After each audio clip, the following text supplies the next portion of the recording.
soy Josefina Townsend, para mí es un gusto estar con ustedes y es además un honor ser parte de esta iniciativa del Grupo RPP para debatir temas que son clave para construir un país seguro, un país donde todos podamos vivir mejor. Y no podemos vivir mejor si nos sentimos con un temor permanente a nuestra seguridad. Desde el 2011, la inseguridad ciudadana es el principal problema para los peruanos, a veces en un empate macabro con la corrupción. Y en realidad no necesitamos encuestas para saberlo, lo vivimos día a día. Y lo peor de todo, quizás a estas alturas, es que ya ni siquiera lo denunciamos. Hay esta desconfianza, la denuncia, esta idea de que es una pérdida de tiempo y si se trata de una mujer que es víctima de la violencia sexual, temor a un nuevo maltrato. Hablando, por ejemplo, de los robos de celulares, de carteras, 4 de cada 10 peruanos hemos sido víctimas, y lo vemos porque también lo he sido, de uno de esos robos. Y lo que a veces no nos enteramos o no sabemos es que la victimización, o sea, las personas que han sido víctimas de este tipo de robos, esas cifras están bajando y están bajando hace años. Pero nuestra percepción no cambia, se mantiene igual. Según los expertos, y eso lo vamos a ver en el panel, es porque los homicidios y crímenes violentos han aumentado. Los peruanos no nos sentimos seguros y las peruanas menos. Y tenemos razones para sentirnos así. Desde enero hasta marzo de este año, 32 mujeres han sido víctimas del feminicidio. 10 feminicidios al mes. 82 mujeres sobrevivieron. Una de ellas es Heidi Ágreda, quemada en un bus, que aún se recupera, intenta recuperarse, lucha por recuperarse en un hospital. Las secuelas emocionales y físicas son difíciles de predecir. Ayer una ley importante en el Congreso para subir las penas a los feminicidas. Es una buena iniciativa, es el camino correcto, pero hay otras medidas a tomar y desde otros sectores.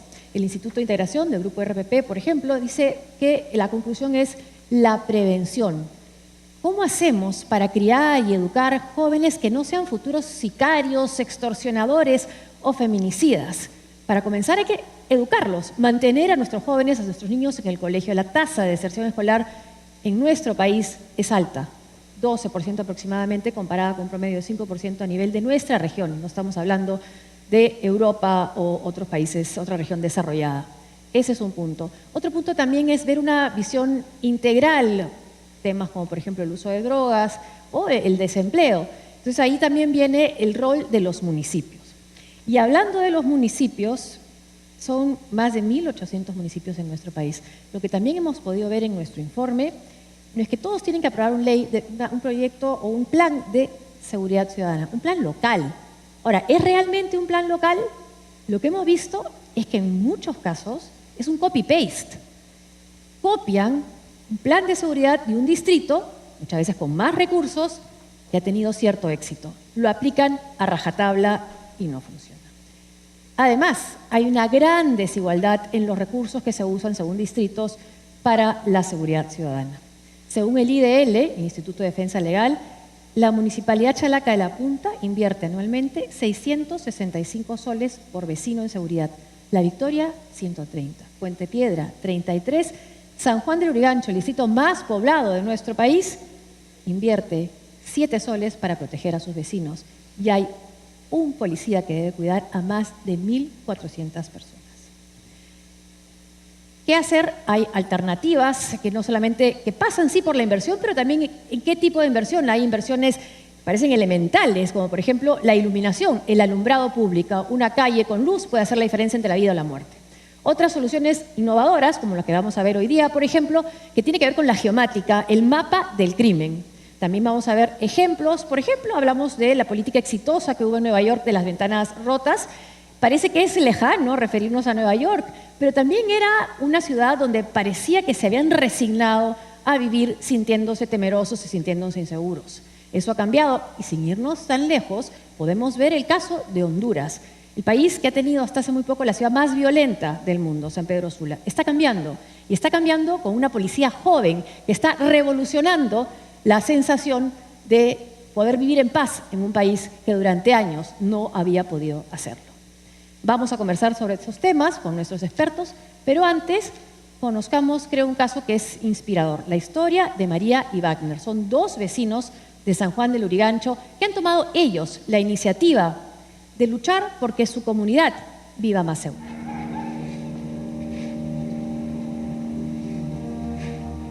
Huáscar es un pueblo joven, emergente, poco a poco hemos ido construyendo.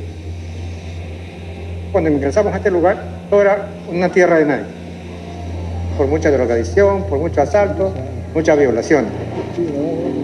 Huáscar es considerada como el lugar de la delincuencia. ¿Cómo podemos nosotros subsistir? ¿Cómo podemos vivir tranquilos? Yo como dirigente me he propuesto combatir a la delincuencia, también la drogadicción. Por eso es que la población, los dirigentes, nos hemos unificado para ver de qué manera tratar de paliar en algo esa delincuencia.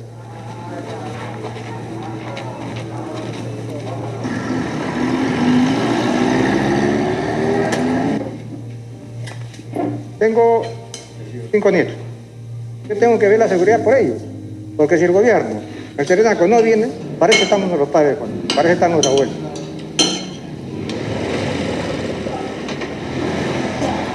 Mi nombre es María Santos. Trabajo en un mercado vendiendo jugos aquí en el distrito de San Juan del Lurigancho. Se trabaja arduo, sí, pero me da un poquito de tiempo para dedicarme a mis hijos.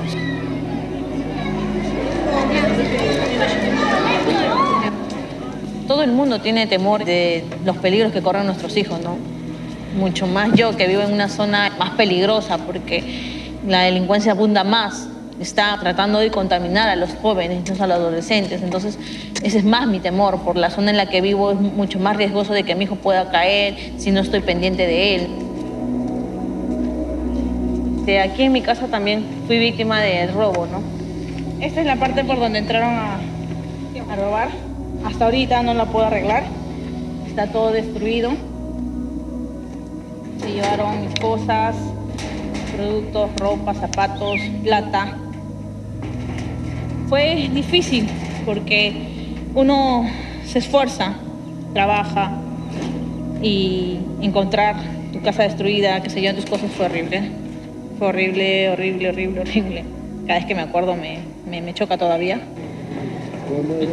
Afrontar el problema de inseguridad implica no solo ver al Ministerio del Interior y la policía, sino pensar en el resto de sectores. Entonces, por ejemplo, cuando en el mundo se habla de prevención, no se habla únicamente de la policía. Acá ya lo hemos entendido y hay un programa que se llama Barrio Seguro, que lo que hace es, lo lidera la policía, está focalizado en los barrios más peligrosos del Perú, pero adicionalmente hay programas del Ministerio de Educación, Trabajo, Salud, Cultura. La articulación viene cuando el barrio seguro lo inicia. Acá tenemos que estar unificados, poblaciones, policía y el serenazgo que es de la noche.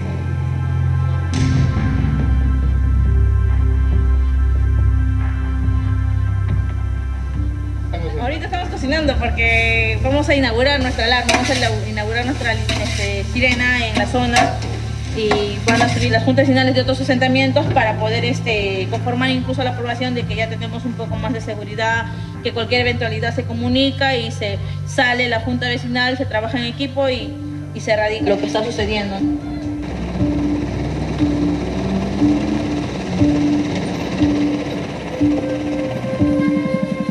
Señora dirigente, por favor, a ordenarse en columna de 3.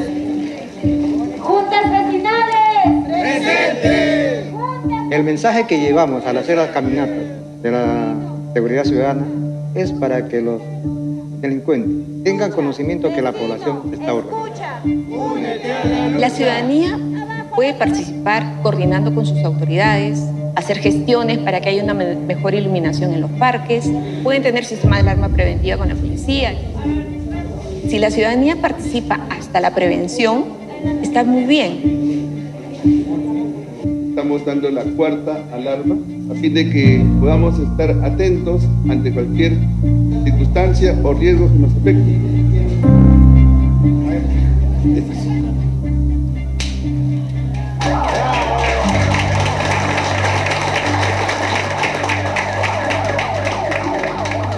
Seguridad ciudadana y la población. Hemos ido trabajando y gracias a Dios se está logrando muchas cosas, ¿no? ya puedes estar tranquilo, caminar tranquilo por la zona, ya no es tan riesgoso como antes. Poco a poco estamos erradicando todo esto.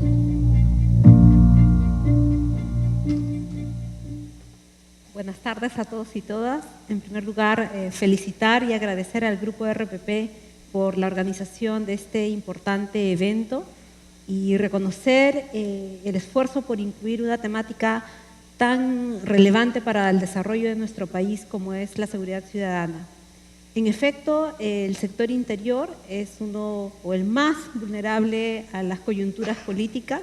Ya hay información estadística que da cuenta de la volatilidad de las autoridades y tiene que ver justamente porque la temática de inseguridad es una de las más de las que más recibe atención, preocupación y en el marco de este trabajo del Ministerio del Interior, la exposición que también tiene la Policía Nacional del Perú en su trabajo. Barrio Seguro, específicamente la pregunta, es una política intersectorial muy importante, la primera estrategia multisectorial en nuestro país para enfrentar las raíces del problema, porque lo cierto es que la seguridad ciudadana es un problema asociado a otras dificultades, como hemos visto ahora en el video, de brechas, de inequidad, de segregación, de discriminación, de diferencias socioculturales y económicas principalmente. En este marco, Barrio Seguro va a ser, como ya lo anunció nuestro premier en el discurso de investidura ante el Congreso de la República, una de las prioridades. No solo requerimos o nos comprometemos en continuarla, sino en fortalecerla y consolidarla a fin de que los lanzamientos de los barrios no solo lleven los primeros inicios del trabajo, sino lo más importante, beneficios concretos a la población y la consolidación a través del impacto con resultados medibles. Bueno, vamos ahora al tema de la seguridad en América Latina, Nathalie. El BID, ¿qué programas tiene en lo que se refiere a la prevención del delito? Y lo que hemos podido ver, por ejemplo, es el trabajo con la policía, lo que mencioné al inicio, el trabajo en Honduras, pero también hay trabajo en Panamá, tengo entendido. Perfecto, bueno, muchísimas gracias por la invitación. Muchas veces nos preguntan por qué un banco de desarrollo entra en estos temas. Y realmente yo creo que el video que hemos visto hoy representa lo que es realmente la seguridad. Y como tú bien lo dijiste, no podemos pensar en un desarrollo sostenible si tenemos que seguir viviendo con miedo. Es por eso que desde el Banco Interamericano de Desarrollo nosotros consideramos que el tema de la seguridad, más que ser un tema de seguridad, es un tema de desarrollo. ¿Por qué? Porque la violencia es realmente la que socava el desarrollo social y económico de los países. Primero, la principal causa de homicidios está ¿en dónde? ¿En qué grupo? En los jóvenes, jóvenes entre los 18 y 24 años. Los homicidios de las mujeres o los femicidios duplican aquellos de los países europeos. Y encima de eso, además de la crisis que tenemos humana, tenemos una crisis también de un costo económico importante. Desde el Banco Interamericano de Desarrollo nosotros hicimos el cálculo que el costo de la violencia en América Latina es alrededor del 3.5% del Producto Interno Bruto en América Latina. Para poner esto un poco en referencia, eso es toda la inversión en infraestructura anual en los países de la región. Yo no quisiera ahondar muchísimo en lo que es realmente el diagnóstico, tú lo has bien presentado, pero sí quisiera acotar 5 reflexiones que creo que desde el Banco Interamericano y la experiencia que tenemos trabajando con los diferentes países de la región pudieran contribuir a esta reflexión, que de hecho realmente felicito el enfoque en buscar soluciones y no tanto en el diagnóstico. Yo creo que la primera reflexión que tengo es que América Latina sigue en un paradigma, el paradigma en el cual hemos crecido durante una década económica y socialmente, y sin embargo el problema de la seguridad y la inseguridad sigue siendo uno de nuestros grandes desafíos. La pobreza disminuyó, tenemos latinoamericanos más educados, más sanos, pero la violencia sigue creciendo enormemente. ¿Y qué nos quiere decir eso en resumen? Es que el desarrollo económico per se no reduce el crimen. Y creo que debemos quedarnos con esa lección muy importante y ojalá podamos discutir un poco más. Así no reduce y a veces puede incluso aumentar la violencia. Exactamente. De hecho, eso me recuerda una de las reportes que leí recientemente sobre Brasil, y era que en el 2007 solo hubo 11 días en los cuales ninguna escuela canceló clases en Río de Janeiro. Entonces, ¿de qué seguridad estamos hablando si nuestros hijos no pueden ir a la escuela? El segundo elemento que me parece importante es que sabemos que el crimen se concentra geográficamente y poblacionalmente, y un reciente estudio del BID justamente comprobó esto. 50% de los crímenes se concentran en un 4% de los segmentos de calle. Entonces ahí es donde vemos donde las políticas deben estar enfocadas geográficamente y poblacionalmente. Esas son las intervenciones que son mucho más costo efectivas. Pero ojo, el problema y la gran deficiencia que nosotros tenemos en América Latina es el tema de información, para saber dónde ocurre el delito y a quién afecta más el delito, quiénes son los victimarios y quiénes son las víctimas. Y esa es una tarea todavía pendiente que tenemos en la región. El cuarto elemento que quisiera levantar, y tal vez es la última reflexión con la que quiero terminar mi reflexión, es que muchas veces pensamos que la cárcel es la solución, pero resulta que las cárceles son parte del problema. Y hay un tema del populismo punitivo en América Latina que, si bien es atractivo, lo que ha creado son crisis humanitarias las cuales no podemos ignorar. Y yo creo que América Latina debe tomar una mirada muy seria a este problema de las cárceles. Y termino contándoles una anécdota de una visita que hice a una prisión en Panamá. Visitaba a un muchacho que estaba en un programa de rehabilitación y me acuerdo haberle dicho: qué bueno que tengas una segunda oportunidad. La respuesta me dejó sin palabras.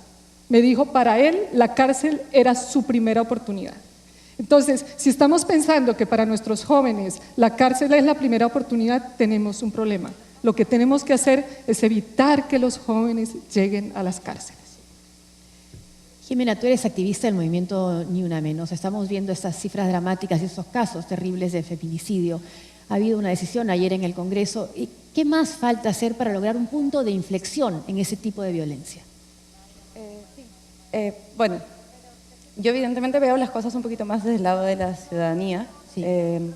Y creo que en realidad no quisiera hablar solamente de la violencia de género, que es un tipo de violencia que tiene una particularidad y una serie de particularidades muy específicas, sino como de un problema más general. Yo entiendo, por ejemplo, que actualmente estamos pasando por un momento de vulnerabilidad y una sensación de violencia muy fuerte en el país, pero creo que también lo que eso está comenzando a generar es que nuestra reflexión sobre la violencia y sobre la criminalidad se está enfocando mucho en el aspecto punitivo, ¿no? Y se está enfocando mucho en el aspecto punitivo, tanto en los temas de violencia de género como en otros tipos de violencia. Evidentemente necesitamos... La primera es que creo que como ciudadanía tenemos que dejar de como esencializar la criminalidad y de esencializar a los criminales. No hay nada en una persona que comete un acto delictivo, no hay nada en su conformación genética, no hay nada en cómo nació que lo vuelva un criminal. Una persona se involucra en actos delictivos porque está dentro de un contexto también que posibilita eso. Entonces, el crimen es también un síntoma de algo, no es de lo que tú partes, tú deberías ver finalmente el crimen es síntoma de qué, y entonces empezar a trabajar desde ahí. El segundo tema es entender también por qué, la forma en la que la criminalidad y la violencia asumen características distintas para ciertos grupos vulnerables. Uno de ellos, las mujeres. Evidentemente las mujeres, además de sufrir la violencia que sufren cualquier ciudadano, tienen una serie de otras formas en las que padecen violencia o padecen criminalidad en base a su condición de mujeres. Otro grupo del que tampoco se habla mucho son los grupos LGTB, que son también particularmente vulnerables a la violencia. Entonces, claro, muchas veces cuando nosotros teníamos la oportunidad de conversar hace unos días previamente a esta mesa, y entonces hablábamos como sobre la necesidad de sacar más policías a la calle. Efectivamente, un policía es un disuasor del crimen, eso es obvio. Pero también tenemos que comenzar a preguntarnos qué policías, en qué condiciones, cómo estamos capacitando finalmente a quienes tienen que protegernos y a quienes cumplen un rol tan importante para hacerlo de la mejor manera posible. Lamentablemente hoy en día muchas veces la policía es un agente de revictimización en el caso de las mujeres. Las mujeres ponen una denuncia en la comisaría y son revictimizadas. Y en el caso de las poblaciones LGTB, la policía a veces actúa incluso como una agente de victimización. Entonces, muchas personas sufren de violencia de parte de la policía en base a su condición de género o de orientación sexual. Entonces, sí creo que como sociedad tenemos que comenzar a integrar las diferencias en las que esto se vive. Y eso me da pie a una tercera reflexión que creo que es interesante y es importante también, que es que si estamos hablando de violencia en un entorno urbano, entonces también tenemos que preguntarnos ¿para quién son las ciudades? Si la violencia se da en una ciudad, entonces la reflexión es, ¿estamos construyendo ciudades que hagan que la integridad de la ciudadanía pueda desenvolverse libremente en esa ciudad? ¿O estamos construyendo ciudades que justamente van en contra de eso? El programa de Barrio Seguro a mí me parece que es esencial en ese sentido porque plantea una intersectorialidad que es súper importante, pero creo que también no hay que perder de perspectiva que las ciudades son un espacio geográfico que se diseña de una determinada manera. Entonces también tenemos que comenzar a preguntarnos, por ejemplo, Lima es una ciudad que ha crecido expandida, ¿no?, en el territorio. ¿Qué significa eso? Que uno deja el transporte público y uno tiene que caminar un montón hasta llegar hasta su casa. Eso hace que tengas que atravesar calles vacías, eso hace que tengas que atravesar calles mal iluminadas. No estamos, por ejemplo, considerando cómo temas de zonificación afectan la criminalidad. Si nosotros residencializamos una zona y hacemos muros cerrados y hacemos porterías cerradas, las calles se convierten en una cosa vacía. Jane Jacobs, una urbanista que decía, de los años 60, lo decía con claridad, ojos en la calle. Mientras más ojos en la calle, más segura es. Saquemos a la gente a la calle, hagamos negocios de puerta abierta, creamos una ciudad en la que además estemos más verticalizadas. Y finalmente, solamente para cerrar, creo que también con relación a las cárceles hay un rol adicional. Uno, cómo estamos trabajando en las cárceles la inserción, pero además cómo nos estamos preparando como ciudadanía para recibir a estas personas. El rollo de la mano dura tiene un lado preocupante y peligroso, que es el lado de que no recibimos a quienes salen. ¿Qué estamos haciendo nosotros para integrar a estas personas? Manuel, tú has trabajado con la policía, has trabajado en Quebec también y una región de Canadá que ha logrado reducir considerablemente el crimen, la violencia, y has trabajado en un tema de tecnología. Geografía con tecnología es... Geomática. Geomática. ¿De qué manera esta geomática se aplica en la prevención del delito? Porque tú me contabas un poco que la policía o el comisario a veces está a ciegas. Efectivamente. A ver, la geomática como término es un término que se creó en Canadá a principios de los años 80 y no es más que la integración de la geografía con la informática. Y lo que esto nos permite es desarrollar mapas inteligentes. Y estos mapas, mientras más información e información de calidad podamos ponerle estos mapas, pues estos mapas nos pueden servir para muchas cosas. Ahora bien, recordemos que todas las personas, las empresas, las entidades del Estado, hacemos actividades sobre el territorio y 80% o más de las actividades que realizamos las hacemos sobre el territorio. Entonces, el tema de las operaciones de la Policía Nacional o el tema de la seguridad no es un tema ajeno, es un tema que se puede poner en un mapa y de hecho en Quebec, en Canadá, esto se hace más de 30 años. Ahora bien, en nuestro trabajo es importante entonces tener mapas y tener información. Y creo que ya hemos comentado la importancia de esta información. Sin información oportuna, sin información de calidad, es muy difícil poder hacer algo, ¿no? Entonces yo quisiera compartirles un poco esta experiencia de Canadá. Tuvimos nosotros la iniciativa de proponérsela a la Policía Nacional del Perú y allá por el año 2013 nos reunimos con un general de la Policía Nacional para presentarle esta tecnología canadiense. La reunión fue bastante corta porque, en resumen, nos dijo que desafortunadamente no podíamos implementar esto en el Perú porque todavía teníamos, hace solo 5 años, comisarías con máquinas de escribir, donde no teníamos todavía internet en las comisarías y pues para poder hacer la geomática necesitamos la parte informática y la información. Al año siguiente, el Ministerio del Interior publicó que había comprado 10.000 computadoras para las comisarías, que habían firmado un convenio para poder tener ancha banda en las comisarías. Entonces volvimos a visitar al Ministerio del Interior, nos sentamos en esta vez con la policía, con generales responsables del área de gestión, de administración, de infraestructura, de tecnologías de información, y les propusimos esta tecnología canadiense. Al final de la presentación, el jefe de tecnología de información me dijo: Manuel, esa tecnología canadiense aquí no sirve. Yo me sorprendí un poco y le pregunté, ¿y por qué no? Y me dijo, porque esa tecnología no está adaptada a la cultura de la Policía Nacional y no está adaptada a los tipos de delitos y a la criminalidad que tenemos en el Perú. Y me lanzó el reto para ver si es que nosotros estábamos dispuestos a trabajar con ellos en poder peruanizar esta tecnología, y les dijimos que sí. Entonces, pasamos por un proceso de un año en el cual trabajamos en comisarías como La Victoria, El Agustino, Chorrillos, Villa El Salvador, San Juan de Miraflores. También vimos el otro lado en Miraflores, San Isidro, y trabajamos con todas las comisarías del Callao para tratar de entender esta problemática. Y una de las cosas que saltaron hacia la vista fue que la Policía Nacional tiene muy pocos recursos.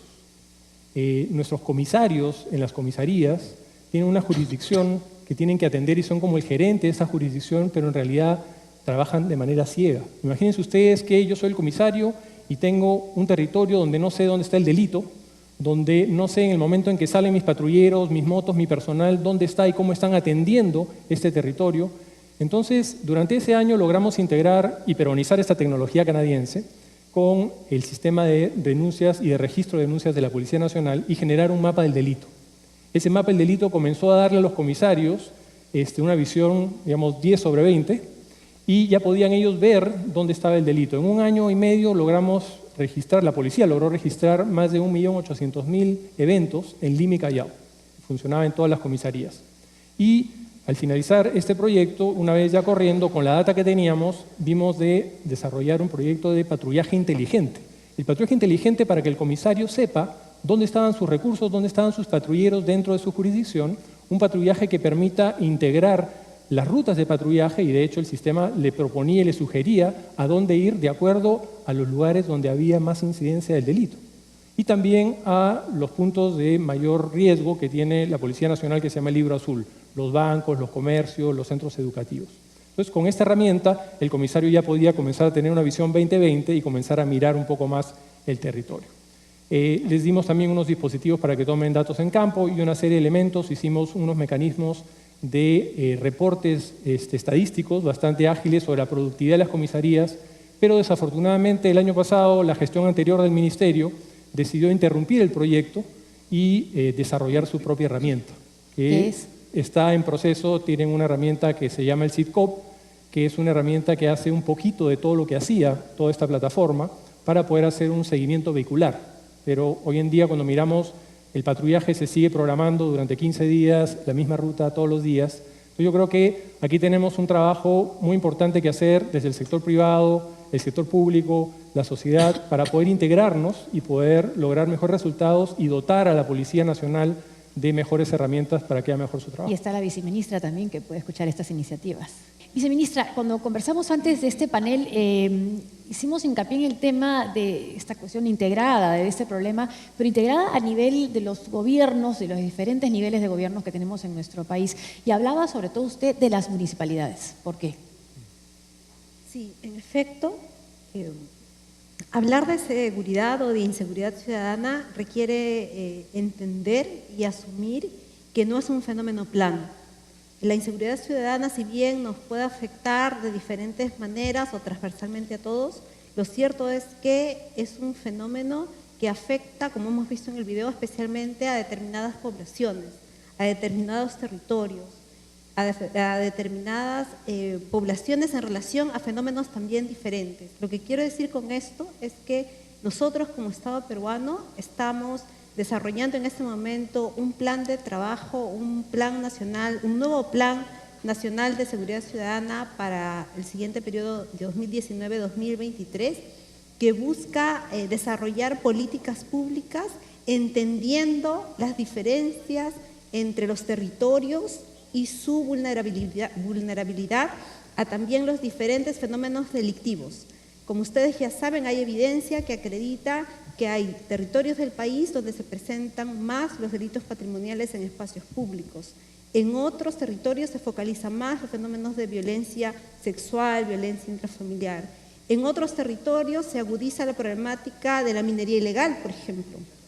Entonces, cuando hablamos de inseguridad ciudadana, estamos trabajando para desarrollar enfoques específicos que tengan en cuenta la naturaleza territorial y la especificidad de los fenómenos. En el marco del nuevo Plan Nacional de Seguridad Ciudadana, que es nuestra visión a mediano y largo plazo, en el marco de este foro de Bicentenario, estamos trabajando para atender estos problemas específicos bajo la visión de focalización de territorios en alianza con los gobiernos locales y regionales. La Ley 27933, que regula el Sistema Nacional de Seguridad Ciudadana, que nació en el año 2003, establece claramente un sistema descentralizado de seguridad. En este sistema tienen que jugar un papel fundamental los gobiernos regionales y los gobiernos locales. Desde la ciudad de Lima no se puede pensar que se va a solucionar todos los problemas del país. Necesitamos entonces empoderar los vínculos de colaboración entre Estado, ciudadanía, sector privado, comunidad, como se ha visto en el video, de cara a mejorar los problemas específicos que tiene la población de cada territorio. Y hablando de la policía, Natalie, funcionaria del BID, no la viceministra, el caso de Honduras y el proyecto que tienen ustedes ahí es realmente un cambio revolucionario. Sí, cuéntanos totalmente. un poco. Muchas gracias. Sí, efectivamente fue una apuesta bastante importante en el país que en ese momento era considerado el país más violento de América Latina y del mundo, además en una de las institucionalidades más débiles de la región, y creo que lo que hemos logrado es un ejemplo real de que sí se pueden hacer esas transformaciones. Déjenme contarles cuáles fueron los elementos esenciales de esa transformación policial. Un elemento esencial fue el liderazgo al más alto nivel político. En ese momento había como una alineación de estrellas entre un presidente, un jefe de policía, un ministro que realmente querían y realmente apoyaban una reforma. Pero estas reformas policiales, que creo que después de haber trabajado más de 15 años con cuerpos policiales, es de las reformas más difíciles. Yo creo que de todo el sector público es de las más difíciles. Y es por eso que las reformas policiales, particularmente en América Latina, tienen que hacerse desde adentro. Y algo me mencionaba uno de los jefes de policía que hizo grandes reformas de las policías de Estados Unidos y dijo: cambiar la cultura policial es buscar los líderes que están adentro, son ellos los transformadores y los que se van a adueñar de esta reforma. Y efectivamente eso fue lo que hicimos. En Honduras ubicamos líderes que realmente estaban comprometidos y que veían una necesidad urgente de cambiar. La otra parte que fue esencial en esta reforma es la que yo le llamo la dignificación policial. Nosotros tenemos que demostrarle a los policías que nos importan, que realmente están haciendo un trabajo importante para nosotros. Y la dignificación de la policía consiste en que tiene que haber un nivel de muy alto nivel en cómo se recluta, en cómo se forma, en cómo le pagamos, cómo le reconocemos el trabajo que está haciendo. Entonces yo creo que eso fue esencial en la reforma de Honduras. Aparte de eso, tuvimos toda una transformación en su carrera. En este momento, la Policía de Honduras cuenta con un centro de la Academia Policial, una de las más modernas de América Latina, casi un centro universitario. Y yo creo que otro elemento que fue esencial en esto fueron los sistemas de control interna y externa que se pusieron en lugar. En ese momento hubo una comisión externa que hizo seguimiento a toda la reforma. Y esa comisión externa, que miraba con cierto recelo esta reforma, se convirtió hoy por hoy en aquella que ha facilitado que este proceso de reforma se sostenga. Entonces creo que eso es un caso de demostración de que sí se puede. Las reducciones en este momento en Honduras son importantes en temas de homicidio, ya no es el país más violento del mundo, aún falta muchísimo, pero han reducido por la mitad el número de los homicidios y sobre todo, y lo más importante, es que ha construido una relación con la comunidad que le va a permitir hacer avances mucho más importantes.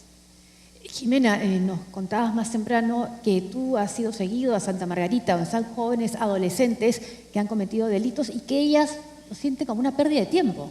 Sí, sí, justo teníamos la oportunidad de conversar más temprano sobre cómo tuve en realidad el privilegio, porque fue una experiencia muy transformadora, de participar en un proyecto en Santa Margarita, que es un centro juvenil, es un centro penitenciario juvenil para mujeres menores de edad.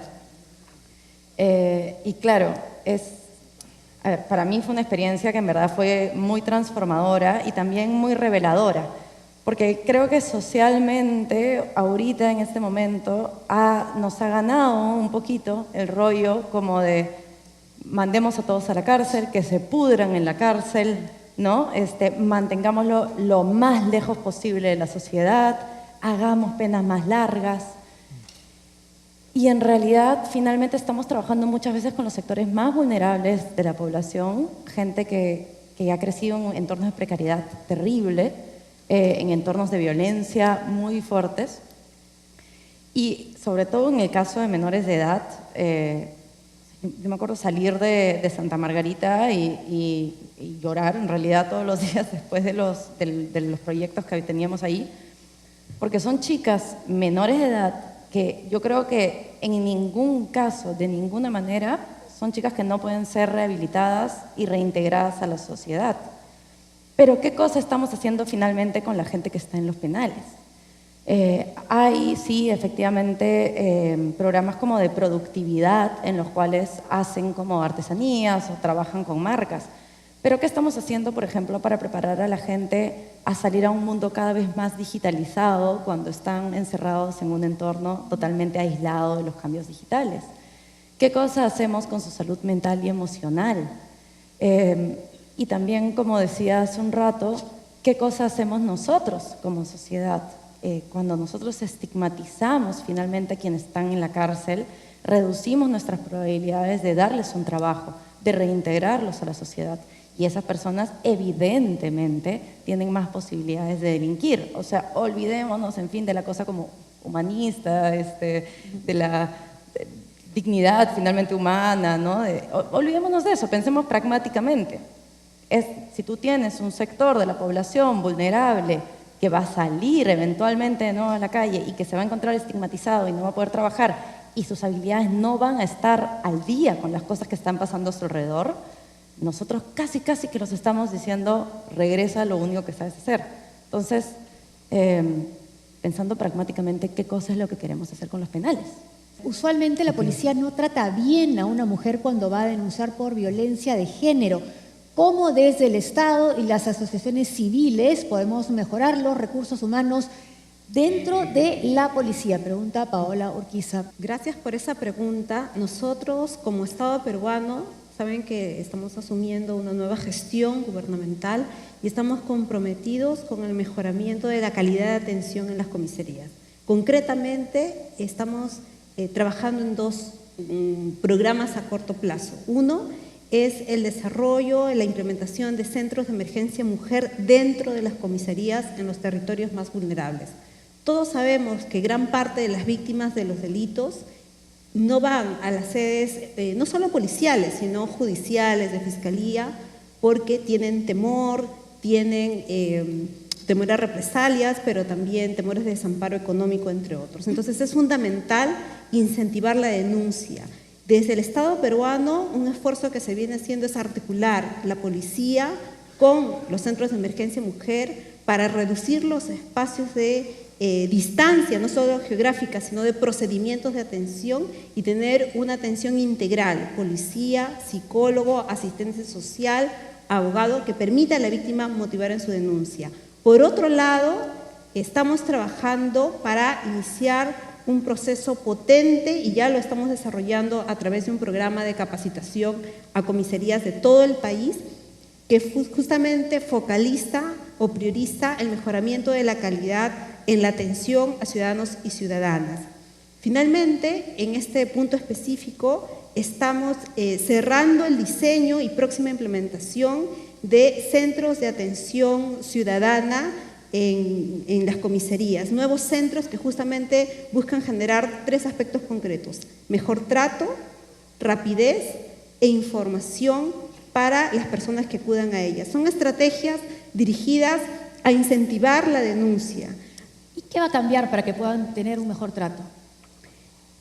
Tiene que haber varios procesos de cambio. Por un lado está la sensibilización hacia el personal policial para poder generar más empatía, más ponerse en el lado del otro y eso va de cara a la atención. ¿Cómo van a sensibilizar? Estamos trabajando, ya estamos implementando, hace 2 semanas lanzamos un programa de capacitación en las comisarías. Iniciamos en Alfonso Ugarte y tenemos todo un programa para desarrollarlo a nivel nacional. Pero además, agradezco ese punto porque efectivamente el cambio en la atención no solo va a ser a través de la capacitación y sensibilización, sino tiene que ir acompañado con el cambio en los procedimientos. Mucho de lo que a veces se queja la ciudadanía es que no solo puede ser bien o mal tratado, sino que a nadie le gusta gastar mucho tiempo en las comisarías. Sobre todo se siente que es una pérdida de tiempo. Exacto, gran parte de la población no denuncia porque considera que es una pérdida de tiempo. Entonces tenemos que generar procedimientos para simplificar los procedimientos para la atención. Mi nombre es Angie Escate, yo soy de Trujillo. Yo veo que en esta ciudad se ha incrementado el sicariato, el asalto, las extorsiones día a día. Yo me pregunto qué puede hacer las autoridades en Trujillo para que esto reduzca y poder tener una ciudad más ordenada, ¿no? Menos delincuencia. El trabajo que hicimos fue en Lima y Callao, pero yo soy trujillano. Ah, bueno. Entonces, ¿sabes de qué se trata? Voy a tomar la pregunta. Bueno, efectivamente, desafortunadamente en mi querido Trujillo, el problema de la inseguridad ha ido creciendo. Recuerdo de chico, me tocaba trabajar en las zonas peligrosas de Trujillo, El Porvenir, La Esperanza, Florencia y Mora, y en esa época, sobre un año de trabajo, trataron de asaltarnos 8 veces, y el problema sigue igual, si no peor. Pero yo creo que la experiencia del trabajo que hicimos con las comisarías aquí en Lima y Callao puede replicarse y sería muy efectivo en el caso de Trujillo, como otras importantes ciudades al interior del país que tienen índices de criminalidad elevados. ¿Y a qué me refiero? Cuando estábamos trabajando con estas comisarías y en este esfuerzo de poder mirar hacia el futuro la posibilidad de integrar los esfuerzos de la Policía Nacional con los esfuerzos de las municipalidades y los serenazgos, y eventualmente de otras instituciones que también deben intervenir de manera multisectorial, nos dimos cuenta que las jurisdicciones de una comisaría no coincidían o no estaban al interior de los límites de una municipalidad. Entonces teníamos comisarías que estaban sobre 2, 3, hasta 4 distritos, ¿no? Y por otro lado, algunas comisarías, sobre todo hacia el sur de la ciudad, que protegían, por ejemplo, Punta Hermosa, pero Punta Hermosa el distrito es muy grande y habían huecos. Y algunos huecos incluso al interior de la ciudad. Entonces planteamos hacer un ejercicio para poder definir sobre el territorio de una municipalidad cuántas comisarías hay y cómo repartir mejor cada jurisdicción de cada una de esas comisarías. Cada comisario, qué territorio tendría que cubrir. Y para eso simplemente tomamos datos como, por ejemplo, la extensión del territorio, tomamos datos como la población flotante, teníamos más de 1.800.000 datos de registros de eventos, cuánta criminalidad y dónde está focalizada dentro de ese territorio, cuáles son las vías de acceso y los límites geográficos naturales. En base a este ejercicio, con un trabajo de 4 meses, con 112 comisarios en Lima y con 20 comisarios en el Callao, metimos esto en nuestras herramientas de analítica espacial y diseñamos una nueva redistribución de las jurisdicciones por las comisarías. En Perú tenemos comisarías de tipo A, B, C, generalmente en Lima mayoritariamente tipo A y B, y nos dimos cuenta que con esta nueva redistribución más la inteligencia de la policía, logramos integrar la información dentro del límite de las municipalidades. ¿Y eso qué nos da como ventaja? Que eventualmente haya una mayor articulación en términos de los cuadrantes y los subcuadrantes que manejan las comisarías y que maneja el serenazgo, de que el comisario pueda dirigir las operaciones y saber, a más allá de los recursos que él tiene en el territorio, qué recursos tiene eventualmente la municipalidad del serenazgo, y la idea es ir un poco más allá y poder tener también la seguridad privada, porque muchas empresas y muchas personas contratan seguridad privada que también podría estar y participar en estos eventos. Entonces, ya teniendo esto, podemos saber qué delitos hay y ahí hacer una mejor reasignación de los recursos. Y aquí hablamos de, como hemos mencionado hace un ratito, qué tipos de policías deberíamos tener en qué comisarías, y teniendo la data del delito, eso es un trabajo que se hace relativamente fácil, poder saber cuántos patrulleros necesito, cuántas motos, cuántos personal, de qué perfil, cuántas armas, de qué tipo. Entonces, ese trabajo se completó en el Callao, ya está funcionando en el Callao, en Lima está pendiente de aprobación, pero es un trabajo que deberíamos hacer a nivel nacional para que la policía, con los recursos que tiene hoy día, pueda ser más efectiva y poder, de alguna manera, ser más disuasiva, que es un punto importante, y tener más presencia para reducir los problemas que tenemos en Trujillo y en otras grandes ciudades del Perú. Eso lo vamos a hablar también. Y un policía que en el futuro tenga que estar más interesado, preocupado por conocer qué nuevos vecinos se han mudado al barrio antes de cuántas armas tiene que incautar. Y si me permites un segundo más, ese concepto del policía de barrio, sí. Yo crecí en Trujillo y en Huanchaco, pues conocíamos al policía, el policía nos conocía a nosotros y sabíamos quiénes eran. Quisiera mencionar que en estos 3 años de trabajo que hemos hecho con la Policía Nacional, antes de trabajar cercanamente con la policía, yo tenía otra percepción de la policía, pero he descubierto y he encontrado una policía, unos comisarios, un personal efectivo policial súper comprometido con la institución, que no tiene muchos recursos y que hace maravillas con muy pocas cosas. Jimena, tú querías hacer un comentario antes de escuchar la pregunta desde Trujillo. Con las preguntas sobre la experiencia de las mujeres cuando van a poner una denuncia y cómo podemos mejorar eso, ¿no? Yo creo que hay, sí es algo que quería mencionar, porque creo que hay como 3 grandes temas. El primero es qué cosa implica para una mujer ir a poner una denuncia. O sea, no es solamente lo que pasa una vez que entras a la comisaría, es el proceso de llegar a la comisaría. La violencia sexual, la violencia de pareja o la violencia doméstica tiene una particularidad, que es que tú vives con tu agresor en muchos casos. Tú dependes económicamente de tu agresor y muchas veces después de poner tu denuncia, tú regresas a la casa con tu agresor, a dormir en la misma cama, a compartir los mismos espacios. Entonces, para las mujeres muchas veces el solo acto de ir a la comisaría a poner una denuncia ya es un acto de riesgo y es un acto de peligro. Hay maneras de evitar esto y de hacer las cosas más fáciles para las mujeres. Para empezar, asegurar que una mujer que va y pone una denuncia tenga, si lo va a hacer dentro de una comisaría, que sea en un lugar totalmente cerrado y bloqueado de la vista de la gente que entra y sale de la comisaría. Quizás que tengan una opción de entrar por otra puerta. Tal vez que tengan un espacio descentralizado que no es en la misma comisaría, sino tal vez con un policía o un patrullero para empezar a poner su denuncia y que las lleve después a un lugar que no las vulnera al llegar ahí. Entonces, ¿cómo simplificamos las cosas para las mujeres para que lleguen a la comisaría? Ese es el primer tema. El segundo tema es qué pasa cuando llegas a la comisaría. Muchas veces tenemos la violencia tan como metida socialmente que la misma policía, respondiendo a patrones culturales en los que han sido criados, les dicen, bueno, esto es normal, anda a ver qué cosa puedes hacer mejor en tu casa, debe haber reaccionado mal. Entonces, una educación de género para la policía evidentemente es crucial y tiene que ser transversal, ¿no? Pero la tercera es también qué cosa hacemos después de que ponen las denuncias. ¿De qué le sirve a una mujer ponerse en riesgo, visibilizarse, exponerse, lidiar muchas veces con las dificultades que enfrenta en la misma comisaría para que una de 2 cosas? O resulte que no es un delito, como en el caso de las personas que van a denunciar acoso, ¿no? Y tenemos el caso trágico de Avi hace poco tiempo, que no denunció, pero efectivamente si vas y denuncias, tampoco es que significa eso nada. Y la otra situación es que el proceso demora tanto que entre que la policía hace algo, te mataron o te quemaron o te cortaron en pedacitos o te volvieron a golpear. Entonces, son 3 temas. Llevemos a las mujeres a la comisaría, asegurémonos de que lo que pasa en las comisarías es lo que las mujeres necesitan y finalmente que consigan algo de esa visita, ¿no? Que haya un seguimiento, que pase algo. En efecto, el problema específico de violencia que nos afecta a nosotras las mujeres, a los niños, a las niñas o a otros grupos en vulnerabilidad es una preocupación central de esta nueva gestión gubernamental. Y en este punto señalar que tenemos una serie de medidas. Justamente hoy día estábamos trabajando con mi par, la viceministra, las 2 viceministras del Ministerio de la Mujer y Poblaciones Vulnerables, para generar toda una estrategia que integre no solo los esfuerzos del Ejecutivo, sino como aquí bien se señalan, contribuye a un diálogo con las instituciones independientes como son la Fiscalía y el Poder Judicial.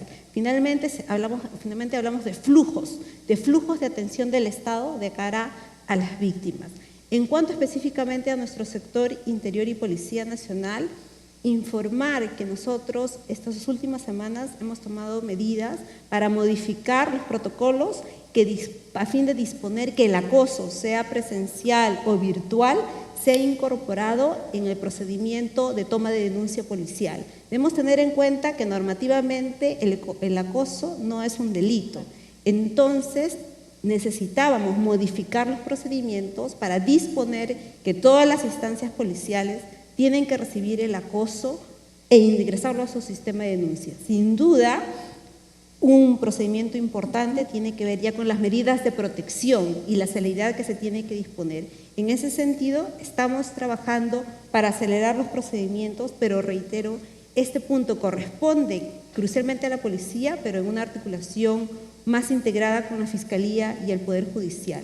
En realidad, esta problemática, como otras de inseguridad, requieren, por eso mencionábamos, el trabajo intersectorial, la visión compartida del Estado e incluso del sector privado de la sociedad civil para responder oportunamente y preventivamente a los fenómenos. La violencia sexual que a todos nos daña como sociedad son violencias que se pueden prevenir y para esto se requiere que el ámbito del sector educativo, el ámbito del sector judicial, fiscal, tenga respuestas.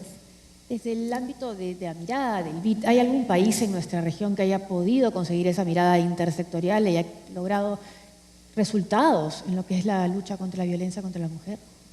Sí, yo creo que tenemos varias experiencias en las que realmente creo que se ha apostado a la no revictimización de la violencia contra la mujer. Yo creo que ese es un tema importantísimo.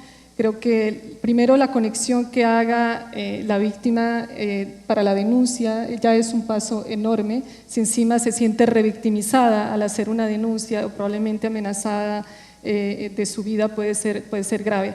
Un ejemplo creo que muy emblemático hoy por hoy en América Latina son lo que llamamos la ciudad mujer.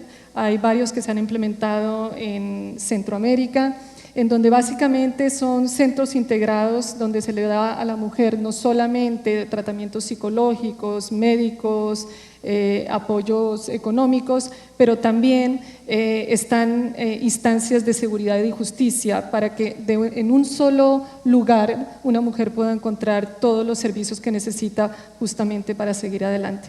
Pero si tú me permites, yo quisiera hacer un pequeño aporte a esta discusión del uso de tecnología en seguridad.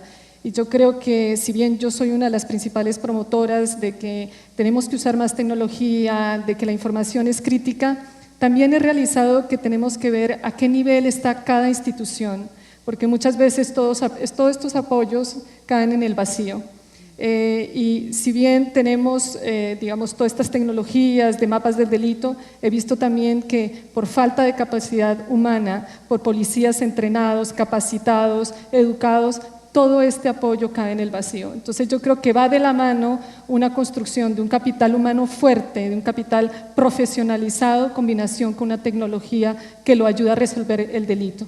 Y por último, contarles algo que estamos haciendo en Colombia que está en la frontera del análisis del crimen, y es que hemos innovado un poco más y salir más allá de los datos que existen criminológicos y estamos usando datos, por ejemplo, socioeconómicos, datos de telefonía, datos de infraestructura de las ciudades. ¿Y por qué? Porque queremos entender tres cosas. Queremos entender no solamente dónde ocurre el delito, queremos saber por qué ocurre el delito en lo que llamamos los hotspots y por qué las personas que cometen delitos son las que cometen el delito. Y creo que esto ayuda mucho más a los temas de prevención que a los temas de control.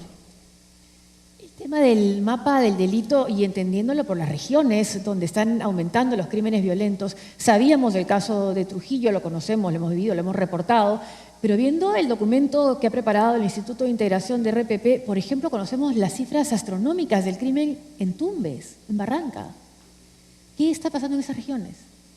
Como mencionábamos hace un momento, el fenómeno de la inseguridad no es un fenómeno plano y hay territorios donde ciertos problemas como la violencia con armas de fuego se está agudizando.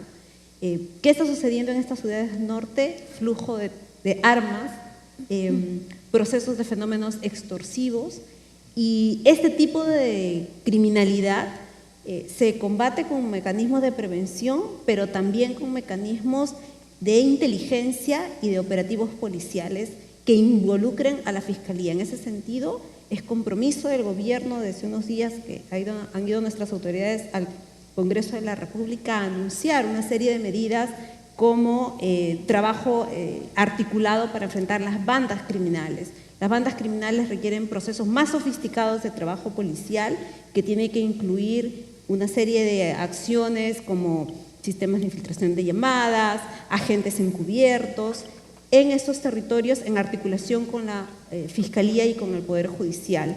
El compromiso ha sido continuar con las medidas específicamente para enfrentar las bandas, que además las bandas criminales van a ser uno de los fenómenos específicos que estamos planteando para el nuevo Plan Nacional de Seguridad Ciudadana. El plan actual que va a regir hasta este año 2018 tenía un entendimiento más transversal de la inseguridad. No había un capítulo específico que diga esto es el problema de las bandas, estos son los territorios donde están focalizados, por lo tanto necesitamos medidas focalizadas y procesos de monitoreo focalizados a esos territorios. El nuevo plan está trabajando con esta especificación por fenómenos. Las bandas criminales, el crimen organizado, requieren un tratamiento específico que estamos buscando atender. La violencia contra la mujer no se relaciona con las bandas, es otro fenómeno con otro tipo de casuística, con otro tipo de causas y por lo tanto otro tipo de medidas. La violencia de la delincuencia común, el robo callejero en las calles es otro fenómeno. Entonces necesitamos ir en estas miradas más sofisticadas y más específicas de cara al problema delictivo y en ese sentido estamos trabajando. La viceministra habla por el Ejecutivo, pero también acá hay un rol del legislativo, de nuestros representantes. Jimena, ¿tú encuentras eco cuando hablas de ciudadanía y búsqueda de seguridad en el Congreso?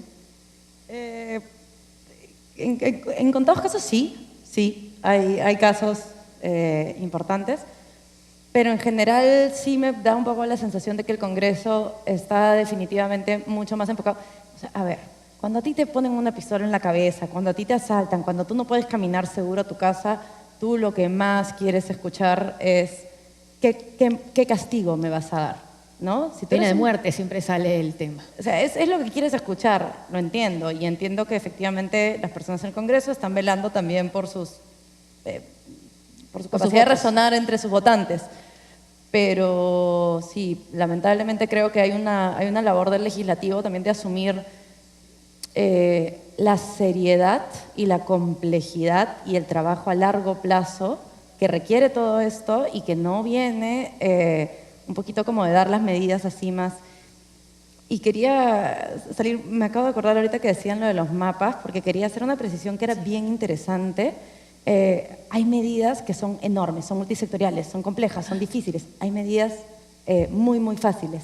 Conversábamos el otro día un caso en Ecuador de que las comisarías lo que hacen es, una mujer va y pone una denuncia de violencia, el comisario pone un chinche y marca en el mapa dónde vive esa mujer. Cuando sale a hacer la ronda, pasa por su casa. Hay cosas enormes, hay cosas chiquititas, hay que simplemente sentarse un rato a imaginar, ¿no? Saber usarlas. Tenemos 4 minutos. Comenzamos los caballeros primero. En este caso, a ver, ¿cuál es la prioridad en la lucha contra la delincuencia? A ver, yo creo que hay muchas cosas que ver, ¿no? Pero principalmente no creo que haya una receta mágica. Yo creo que para poder resolver de alguna manera el problema o aliviar un poco el problema de la inseguridad, tenemos que atacar el problema de manera frontal. Y lo que necesitamos son proyectos claros, proyectos realizables, no necesariamente proyectos gigantescos como mencionábamos en el tema de Perú Digital. No necesitamos grandes proyectos, sino proyectos que podamos saber no solamente qué proyecto se va a hacer, sino el cómo se va a hacer, cuándo se va a hacer, cuánto presupuesto va a necesitar, qué resultados vas a tener, qué indicadores vamos a tener, porque yo creo que ya todas y todos los peruanos estamos cansados de tener propuestas, proyectos, ideas muy bonitas que son puro humo y que al final no se concretan. Lo que necesitamos es ya tomar acción y comenzar a hacer cosas concretas. Viceministra, ¿cuál es su prioridad? ¿Por qué quiere que sea recordada su gestión? Por un trabajo efectivo. Este gobierno está comprometido en generar visión a largo plazo, como se requiere en el marco de este foro, pero también medidas concretas en el corto plazo.